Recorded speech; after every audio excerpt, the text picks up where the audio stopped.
I never meant to cross her doorstep that night, but when I saw her door left open, curiosity pulled me inside.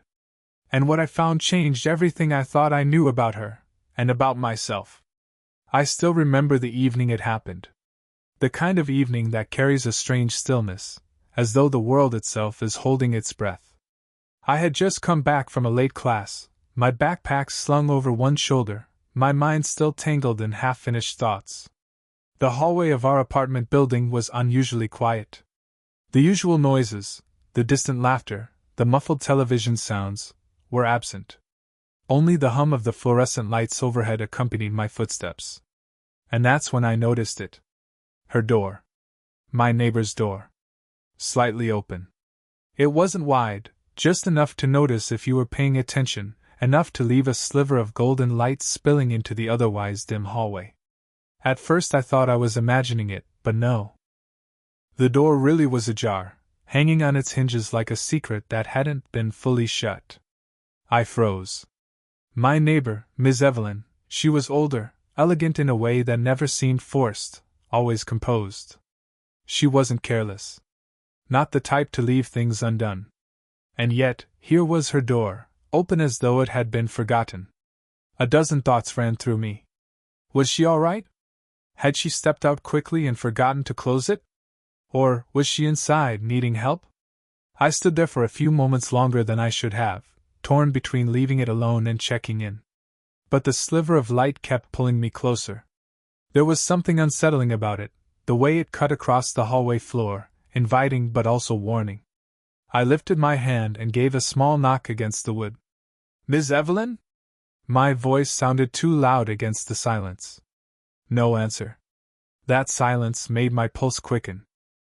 I pushed the door gently, and it gave way with a soft creak, the kind of sound that seems to echo even when it doesn't. Immediately, the scent of her perfume drifted out, subtle, floral, something warm and comforting. It felt personal, like stepping into a space that wasn't meant for me. Inside, the glow of a lamp filled the living room, casting a warm amber against the walls.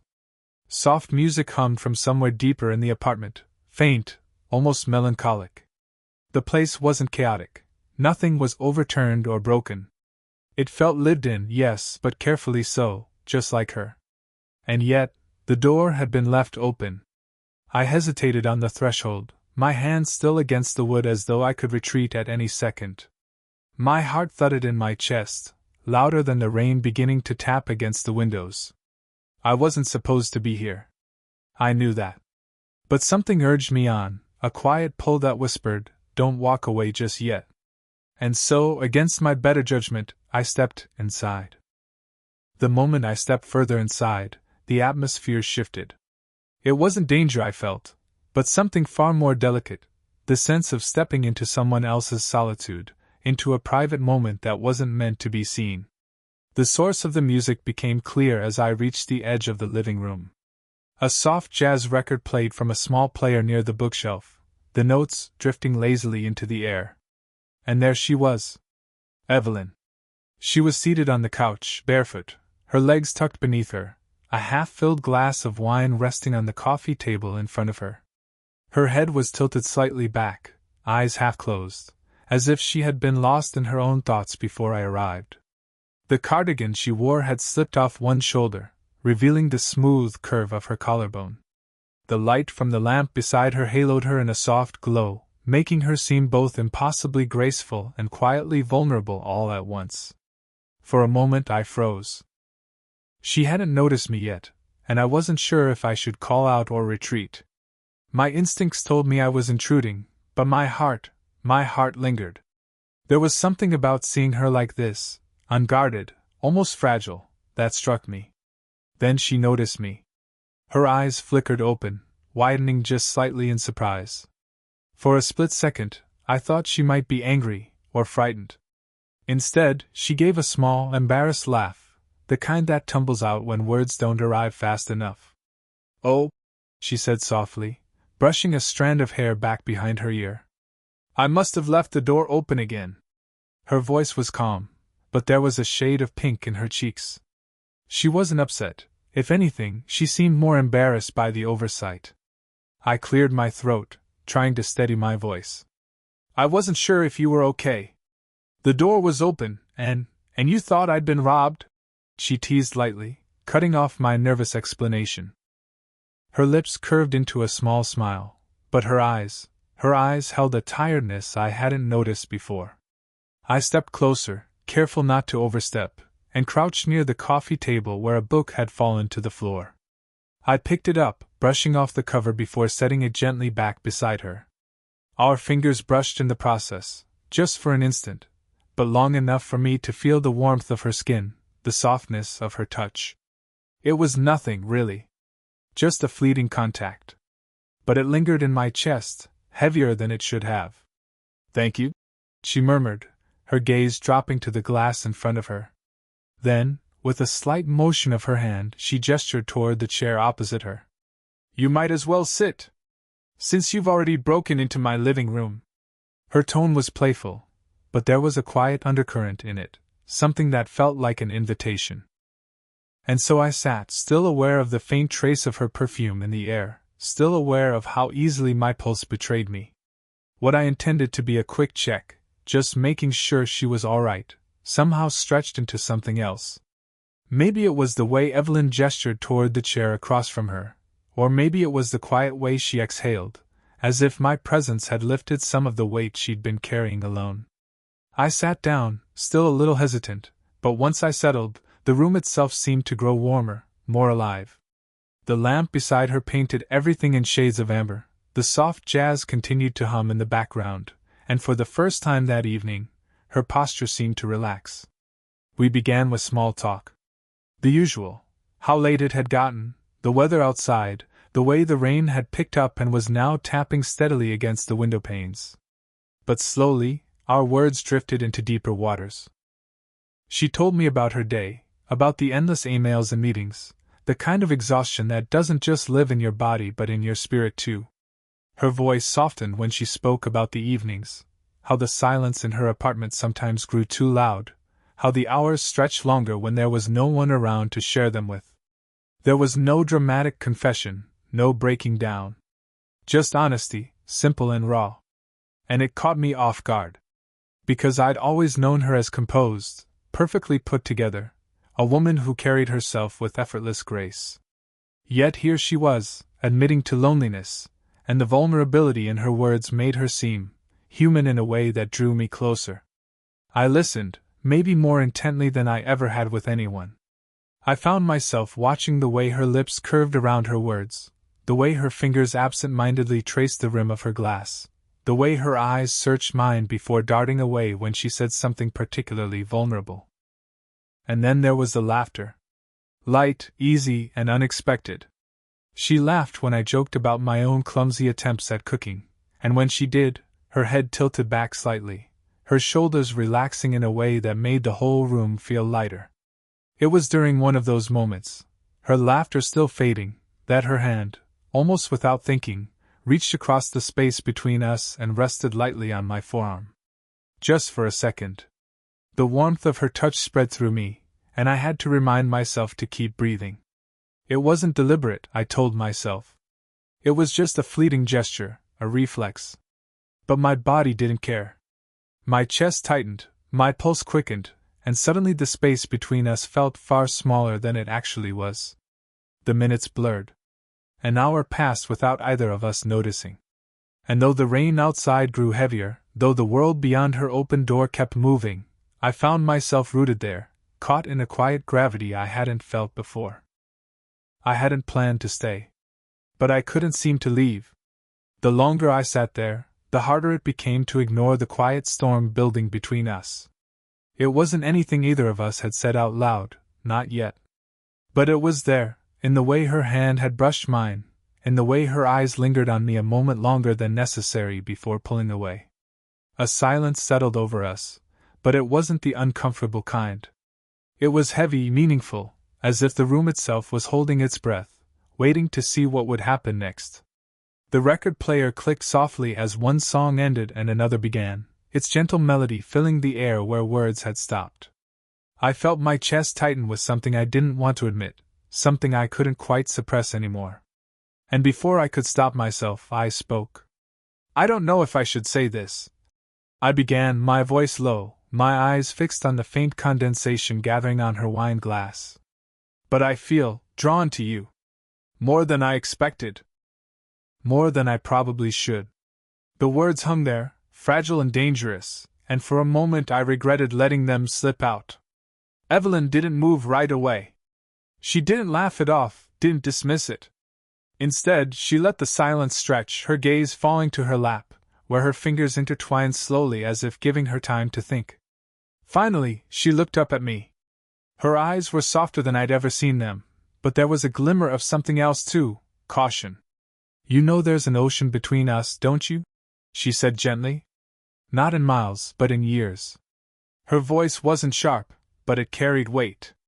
She was right, I was 26. She was 42. Worlds apart in the way people saw us, in the way life had shaped us. And yet, sitting there across from her, I'd never felt closer to anyone. I swallowed, trying to steady the shake in my voice. I know.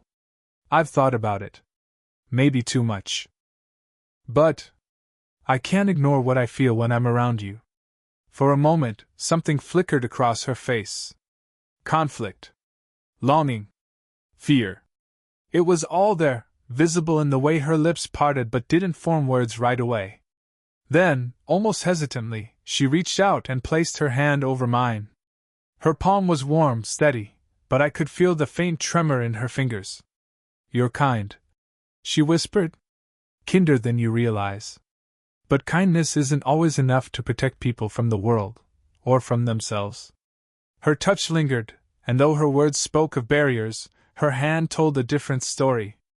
I felt it, the contradiction between her restraint and her desire, between her wisdom and the ache she was too careful to name. And in that moment I realized the age gap wasn't just a number. It was a shadow stretching between us, daring us to step across it. The storm outside had grown heavier, rain lashing against the windows in steady sheets. The low rumble of thunder rolled through the apartment, muffled but present, reminding us both that the night wasn't going to let me leave any time soon. Evelyn glanced toward the window, then back at me. A faint smile tugged at her lips, though her eyes carried that same unspoken weight from before. Looks like you're stuck here a little longer, she said softly. I nodded, trying not to betray the quiet relief I felt. There are worse places to be trapped, I murmured. Her smile widened just slightly at that, and she rose from the couch. The cardigan slipped further down her shoulder as she crossed the room, graceful even in her small, unthinking movements. She opened the cabinet near the hallway and pulled out a blanket, a simple, soft-looking one in muted tones. She shook it out once and then returned, her steps unhurried, her presence filling the room in a way that made it hard to think straight. She draped part of the blanket around her shoulders before sitting back down, this time closer to me than before. Close enough that I could feel the faint warmth of her body radiating beneath the fabric. After a small pause, she tucked the other half of the blanket around me. The fabric brushed against my chest as she adjusted it, her fingers grazing me lightly. It was nothing more than a practical gesture, but the touch lingered, subtle and electric. My breath caught, though I tried to hide it, watching as her hands smoothed the blanket once more before retreating. We sat like that, shoulder to shoulder, listening to the rain and the faint jazz still playing in the background. Every accidental brush of her arm against mine felt deliberate, charged, like the universe was nudging us closer.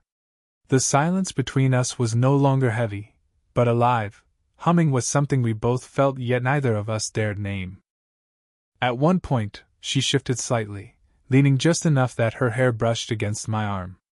The scent of her shampoo mixed with the warmth of her perfume, filling my senses until it was almost overwhelming. I turned my head, and for a fraction of a second, our eyes met, hers searching, mine unsteady. She looked away first, exhaling softly, as though even the smallest closeness carried a risk. But she didn't move farther. If anything, the space between us kept shrinking, inch by inch, without either of us deciding to make it so.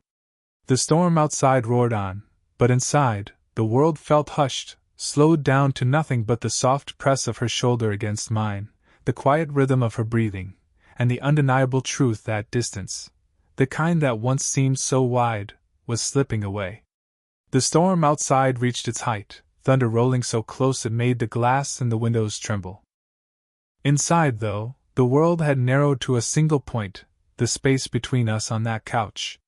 The blanket draped over our shoulders wasn't just keeping us warm, it had become a fragile thread binding us together. Every slight shift made the fabric tug, drawing us closer, until the line between accident and intention blurred completely. I could feel her knee brushing lightly against mine. A simple contact, but the weight of it pressed into me like a secret neither of us wanted to break. My heart pounded harder with every second of silence that stretched between us. Evelyn's gaze flicked toward me, then away. Back again, lingering this time. Her lips parted just slightly, her breath soft and uneven. I don't know if it was the storm, the wine, or the sheer intimacy of the moment, but suddenly everything felt suspended, as if the night itself was holding us still, urging us toward the edge. I leaned in without meaning to. Just a fraction. Enough that I could feel the faint warmth of her breath mingling with mine. My eyes flickered down, caught on the subtle curve of her lips. She didn't pull back. If anything, she leaned in too, her hand tightening on the blanket between us. For one impossible heartbeat, I thought it would happen. That the space would vanish, that we would cross the line we had been dancing around all evening. But then she drew in a sharp breath and turned her face away, her hand rising gently to my arm. Not to push me off, not harshly, but a soft, trembling stop. "No," she whispered. The word was quiet, but it carried more than sound. It was fear, and restraint, and longing all woven together. I froze, my chest tight, my thoughts scrambled. "I'm sorry," I murmured, though my voice cracked under the weight of it. She shook her head quickly, her forehead lowering until it rested lightly against my shoulder. "Don't apologize," she said, her voice so low I almost didn't hear it over the rain. "It's not that I don't want to. It's that I can't. Not yet. Not like this." Her hand slid slowly down my arm until it found mine. Our fingers intertwined, tentative but deliberate. She held on, her grip soft but steady, as if to say, "I'm pulling you closer, even while I'm holding you back." The silence between us filled again, but this time it was different. It wasn't the silence of uncertainty, it was the silence of two people teetering on the edge, knowing the fall was inevitable, just not tonight. I sat there, her hand in mine, her forehead resting against my shoulder, listening to the storm rage outside while inside, we trembled against a different kind of storm entirely. Eventually, the storm began to fade. The rain softened from a furious downpour to a gentle patter, and the thunder retreated into the distance. The apartment felt quieter too, though not empty. It was filled with the weight of everything we hadn't said, everything we'd almost done. Evelyn stirred first. She lifted her head from my shoulder slowly, as if the simple act of creating distance required effort. Our hands were still loosely intertwined, her thumb resting lightly against my knuckles, and when she finally pulled away, I felt the absence of her touch like a chill. "It's late," she said softly, her voice carrying that mix of steadiness and vulnerability I'd come to recognize in her. "You should probably get some rest." I nodded, though every part of me resisted standing up. Leaving felt wrong, like stepping out of a moment I might never find again. Still, I pushed myself to my feet, and she rose with me. We walked together to the door, the blanket slipping from her shoulders and falling back onto the couch behind us. The hallway was dim now, the overhead light flickering faintly. The scent of rain-damp air drifted through the crack in the window at the end of the corridor. I stood there, my hand on the frame of her door, while she lingered just a step closer than necessary. For a long moment neither of us spoke.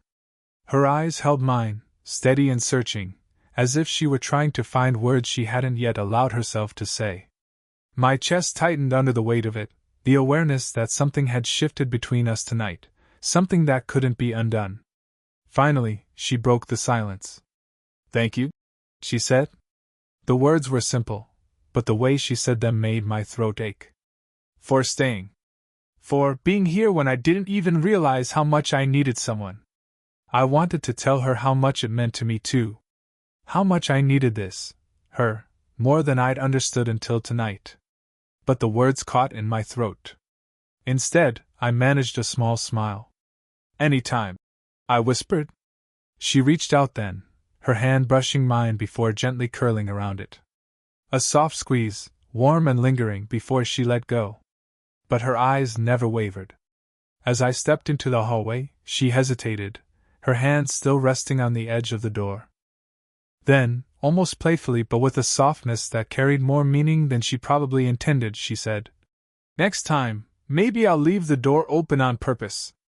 The door clicked shut behind me, but my chest felt anything but closed. I walked back to my own apartment with my heart unsteady, every step echoing with the quiet certainty that tonight hadn't been an ending. It was the beginning of something fragile, something unspoken, something that had only just begun to unfold.